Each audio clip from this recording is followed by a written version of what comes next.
Adam lived 930 years. Methuselah lived 969 years. And you read the early pages of Genesis, and you're looking at a world where humanity practically brushes up against immortality. Right. And then abruptly, in Genesis 6:3, God looks at the state of the world and makes this chilling declaration. My spirit shall not strive with man forever, for he is indeed flesh. His days shall be 120 years. Just like that, a sudden, hard limit on the human biological clock. But hold on. If you're listening to this and actually doing the math, you instantly hit a paradox. Yeah. If Genesis 6:3 established a strict, set-in-stone biological cap of 120 years, right then and there, the text immediately breaks its own rule. Noah goes on to live 950 years. Generations later, Abraham lives to 175. So if the creator of the universe declares a biological limit, why does human longevity seem to, completely ignore that decree for centuries? And that exact tension is what brings us to the profound rabbinic insight of Rashi and the Midrash Breshit Rabbah. That 120-year decree, it wasn't an immediate biological guillotine. It was a ticking clock of grace. It was the exact duration it took Noah to build the ark. Every hammer strike on gopher wood was a silent countdown to a localized judgment, a visual sermon to a dying world. Welcome to the debate. Our central question today was the shortening of human life in Genesis a punitive biological judgment or a calculated act of divine mercy meant to curb entrenched evil? Right. I'm arguing that the text reveals a multi-layered recalibration, that 120 years was first a pedagogical grace period for Noah's generation, which then initiated a gradual, merciful reduction in human lifespan. It was designed specifically to prevent human evil from having centuries to compound. And I come at this from a place of intense practical skepticism. I mean, we have to be rigorously honest about the actual mechanics of this textual change. Sure. If the goal was to stop systemic violence, allowing patriarchs to continue living for hundreds of years post-flood is a remarkably inefficient way to handle a crisis. Well, If God declared a limit, the slow fade of human longevity taking generations upon generations to finally hit 70 or 80 years, it feels entirely contradictory to a plain reading of the text. Furthermore, you're categorizing death and brevity as mercy. yes, I am. That requires serious proof. We must carefully separate what the text actually says from what rabbinic tradition assumes, so we aren't just creating, a theological coping mechanism for our own mortality. I appreciate the skepticism, I really do. But let's actually look at the catalyst. What broke the world so badly that it required a fundamental recalibration of the human genome? Okay. Genesis 6 introduces us to the sons of God and the Nephilim, these men of renown who filled the earth with violence. Now, if you're exploring the reference material, there are three distinct historical views on who these beings were. And frankly, we have to admit there's a lack of absolute certainty. Right, it's highly debated. Exactly. The first view, which is incredibly popular but comes from the non-canonical book of Enoch, suggests they were angelic beings who rebelled and crossed a cosmic boundary to intermingle with humanity. Right, and that's a fascinating mythological framework. It really captures the imagination. But as you said, Enoch isn't canonical in mainstream Jewish or Christian traditions. No, it's not. So building our biological theories on fallen angels is risky at best. Exactly, which is why Rashi's view is so vital here. He argued these sons of God were human rulers or judges, right? Elites who exercised cruel absolute power and essentially viewed themselves as divine. The third view, which leans into later Christian tradition, argues this was the pious line of Seth mixing indiscriminately with the rebellious line of Cain, just erasing all moral boundaries. But I want to suggest that regardless of which historical identity you assign them, the result is identical. The sacred boundaries established by God were being totally obliterated. I hear you, but I want to push back on getting bogged down in their identity. Honestly, by focusing so heavily on who they were, we risk completely missing what they did. Fair point. The text uses a very specific Hebrew word here, Hamas. This isn't just a bar fight. It's not random chaotic violence. No. Chamas describes systemic injustice. It is a structural, institutionalized abuse of the weak by the strong that had become the absolute norm. And coupled with that is another crucial Hebrew word, yetzer, the deep internal inclination or imagination of the human heart. Genesis 6:5 diagnoses the human condition with terrifying precision, saying every intent of the thoughts of his heart was only evil continually. Right. The text is pointing to the absolute origin of human action. In that precise diagnosis, that compounding chama, is exactly why I argued the reduction of lifespan is an act of mercy. Think about it with a modern analogy, right? We worry today when a corrupt politician or a ruthless dictator holds onto power for 30 or 40 years. Yeah, of course. Imagine a warlord, but instead of aging out, getting frail and dying at 80, they have 9 centuries of uninterrupted power and physical vitality. The younger generation can never overthrow them because the oppressor has 800 years of accumulated wealth, resources, and alliances. Wow. Unlimited time without moral limits doesn't create wisdom. It creates the compounding interest of human malice. When you have 9 centuries to perfect corruption, systemic injustice becomes completely insurmountable. Okay, that's a compelling picture of a 900-year dictator. But let's be real about the text. You keep calling it mercy, but cutting someone's lifespan by 800 years looks an awful lot like a curse. Well, If extreme longevity is this fertile ground for compounded evil, then the decree in Genesis 6:3, his days shall be 120 years, it should have been an instant biological update. The immediate crisis of Chazmaz demands an immediate solution. I disagree. Think about it. If my computer has a catastrophic virus, I don't schedule a slow generational software update over the next 10 years. I pull the plug, I do a hard reset. But instead the text says his days shall be 120 years. That reads like a permanent instant limit. It reads like that to us, sure. Yet Noah goes on to live 950 years. How do you reconcile a decree that sounds like an absolute biological cap with the genealogical data that completely defies it in the very next chapters? Because you're reading ancient Hebrew literature like it's a modern software manual. Oh, come on. No, seriously. The biblical text frequently holds 2 truths at once on different horizons. This is where Rashi's commentary isn't just a coping mechanism, it's vital linguistic and historical illumination. The 120 years in Genesis 6.3 was an immediate collective deadline for that specific generation. Okay. Rashi points out that Noah's 120 years of building the ark was 120 years of silent preaching. God wasn't saying from this second forward, human DNA is capped at 120. He was saying to that corrupt generation, you have 120 years left before the floodwaters rise. Every board cut, every strike of Noah's hammer was a physical manifestation of a ticking clock. It was mercy disguised as a judgment announcement. Wait, hold on. You're trying to have your cake and eat it too. How so? You're saying Genesis 6.3 is essentially a dual prophecy. A short-term countdown to the deluge, but also the initiation of a long-term biological decay. You don't get to just slap 2 totally different meanings onto one verse without explaining the mechanics.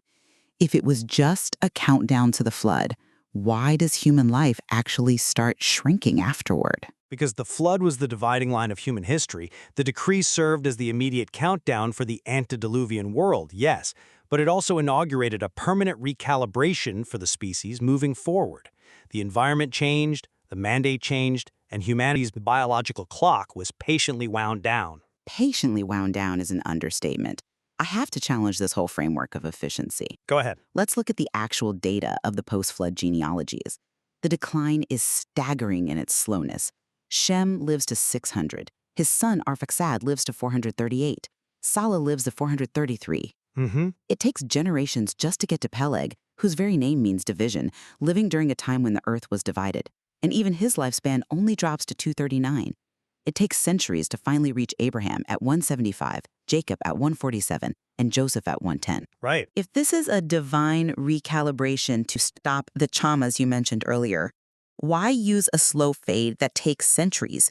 Why let this retreating tide happen instead of establishing the new biological boundary instantly? Because God's interactions with humanity in these texts are deeply pedagogical. Think about the mechanics of early human civilization. We are talking about an ancient oral culture. The transmission of history, technology, and understanding of God depended entirely on generational memory. Right, no written records yet. Exactly. If God instituted an instant plunge from 900 years down to 70 years, it would have been a catastrophic sociological shock. It would be like societal decompression sickness. That's an interesting phrase. By stepping the lifespans down gradually from 600 to 400 to 200 to 100, God is providing a bridge. He is patiently accompanying humanity from the ancient reality into modern human history, preserving the structural continuity of human memory while establishing the new boundary. I can concede the point about societal stability and oral tradition. A sudden drop-off would sever the historical chain. And I'll admit, when you track the genealogies, you do see a distinct psychological shift happening alongside the biological one. Yes. Take Jacob, for instance.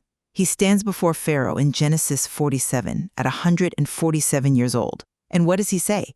He describes his days as few and difficult compared to the years of his ancestors. He is biologically feeling the recalibration in his own flesh. And then his son, Joseph, dies at 110. Which is a fascinating number historically. Right. The Egyptian context there is a vital piece of the puzzle. In ancient Egypt, 110 years was considered the absolute ideal lifespan. It was the benchmark for a fully realized, perfectly balanced life. So the text is actively grounding the biblical narrative in the actual cultural expectations of the ancient Near East at that exact moment in history. We've gone from a mythological antediluvian scale down to recorded human scale. Exactly. We move from the realm of the ancients directly into the era of Moses.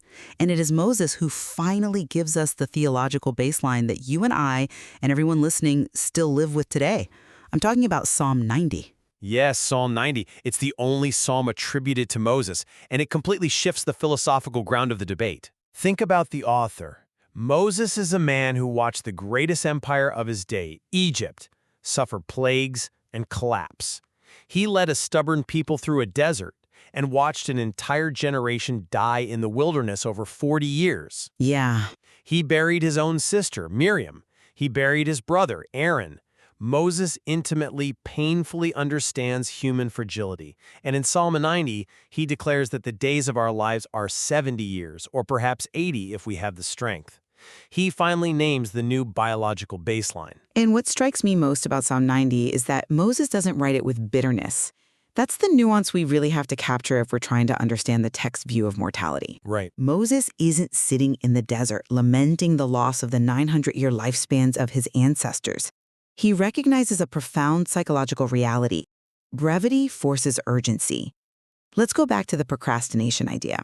If you have a 900-year horizon, time is cheap. Extremely cheap. You can put off apologizing to your spouse for a decade. You can delay changing your moral framework for 2 centuries. You can put off seeking any kind of spiritual truth indefinitely because there's always tomorrow. But when your entire existence is compressed into 70 or 80 years, you feel the intense friction of time running out. I love that phrase, the friction of time. And I would frame it even more robustly. Moses realizes that this exact friction is the mechanism that produces wisdom. That's why right after establishing the 70 to 80-year baseline, he prays, "Teach us to number our days, that we may gain a heart of wisdom." The mathematical limit placed on human life is what gives a single Tuesday its weight. A limitless resource has almost no perceived value. By recalibrating the biological clock, the text suggests God deliberately shifted the value of human life from extension, mere quantity of years, to intensity and purpose. I'll agree with the psychological shift from quantity to quality, but we have to acknowledge how radically this reframes the concept of death in the broader biblical narrative. Oh, definitely. We are so culturally accustomed to viewing death strictly as a curse, the ultimate enemy resulting from Eden. But the text we are exploring suggests something far more complex. Look at the prophet Isaiah in chapter 57. Right, yes. He explicitly states that the righteous perish and no one understands that they are being taken away to be spared from evil. Death, or specifically the shortening of a life, is presented there as a protective mechanism. It's like God pulling someone out of the theater before a tragedy starts playing on the screen. That is a phenomenal way to articulate it. And if we really want to drive home the point that biblical value is about intensity rather than duration, we have to look at the ultimate contrast to Methuselah's 969 years. We have to look at the life of Jesus. The contrast in timelines there is staggering when you actually lay them side by side. It is. Based on the historical markers in Luke's Gospel, Jesus began his public ministry around the age of 30. And traditional scholarship estimates it lasted about 3 years. So you have the incarnate God entering the human timeline, and he compresses his entire visible mission into roughly 33 years. Wow. Methuselah lived nearly a millennium. He is the longest-lived human in recorded textual history. And yet, what is his actual legacy? He is a biological trivia question.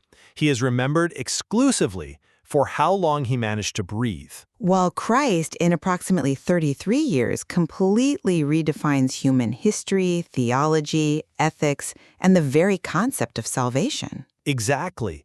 The eternal God didn't need 900 years to accomplish his purpose. He needed 3 decades. It definitively proves that within the biblical framework, the value of a life is never, ever measured by its duration. It is measured by its depth, its alignment with the Creator, and its ultimate purpose. You know, that brings us to a really interesting convergence in how we understand the broader biblical philosophy of time, especially as you move into the New Testament. Yeah. The Apostle Paul lived under constant threat of execution. His timeline was entirely uncertain, yet he writes that though our outer self is wasting away, fully acknowledging the biological reality of our limits, our inner self is being renewed day by day. Right. He understood that the decaying of the biological clock wasn't a tragedy if the spiritual clock was accelerating toward maturity. Similarly, the writer of Hebrews states that it is appointed for man to die once. There's no endless cycle of reincarnations. You don't get 3 centuries of do-overs. That singular bounded life creates a profound moral urgency. We see that same urgency echoed all throughout the wisdom literature. Take Ecclesiastes. It uses the Hebrew word hevel, which gets translated as vanity in a lot of English Bibles, but that's really a poor translation. It more accurately means a vapor or a fleeting breath. Life is a mist. Yeah. The Apostle James adopts this exact same imagery later on. He asks, "What is your life?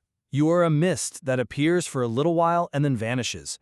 Now, modern ears hear that and think it sounds like nihilism, but it's not. It's an invitation to focus on what actually possesses weight. If everything else is just vapor, you have to anchor yourself to the solid rock of the Creator. So let's pull all of this together and look at the whole sweep of the data we've debated today. If you're listening and trying to make sense of Genesis 6.3, reading it strictly as an instant, overnight biological cap completely ignores the actual genealogical data from Shem down to Joseph. Totally. It forces a contradiction into the text that simply isn't there if you read it chronologically and respectfully. Furthermore, demanding an instant drop from 900 to 12 ignores the sociological shock it would cause, and it entirely misses the poetic mercy of the ark's 1200 kid timeline. I have to admit, Rashi's interpretation that the 1200 years was the duration of Noah's silent preaching through his hammer strikes, it solves the textual paradox beautifully while preserving the structural integrity of the genealogies. I'm genuinely glad we found convergence on that textual reading. And while I will freely concede to you that the exact biological mechanism, the actual genetics of how this long-term generational decline occurred, remains a complete mystery, the theological purpose is brilliantly clear. Humanity was recalibrated, and this brings us right to the profound Jewish concept of teshuvah. Which means return or repentance? Yes, return. Teshuvah isn't just feeling bad about a mistake you made. It is an active, urgent pivot of your entire life back toward the Creator. There is an ancient rabbinic teaching that says a person should repent 1 day before their death. And since absolutely no one knows the day of their death, the logic is that you must live in a state of constant, daily teshuvah. That makes so much sense. The reduction of the human lifespan forces us into that reality. We can no longer afford to live like the generation of Noah, assuming we have centuries to sort out our morality or our relationships. It leaves us with a lot to chew on. We still have profound historical mysteries here. We will probably never be absolutely certain about the exact historical nature of the Nephilim or the sons of God, but what we do have is a crystal clear understanding of human limitations. Whether you're listening to this and you have 70 years, 80 years, or if modern medicine somehow pushes you to 90 or 100 years, the fundamental math hasn't changed a single bit since Moses sat in the desert and wrote Psalm 90. Not at all. The Genesis 6 recalibration means that none of us have the luxury of procrastinating what truly matters. At the beginning of our discussion, we pictured that antediluvian world of the early patriarchs, men walking the earth for nearly 1,000 years, a world where time felt infinite, yet the human heart, given all that time, only grew endlessly dark. What the text ultimately suggests is that God didn't shorten our days to rob us of life.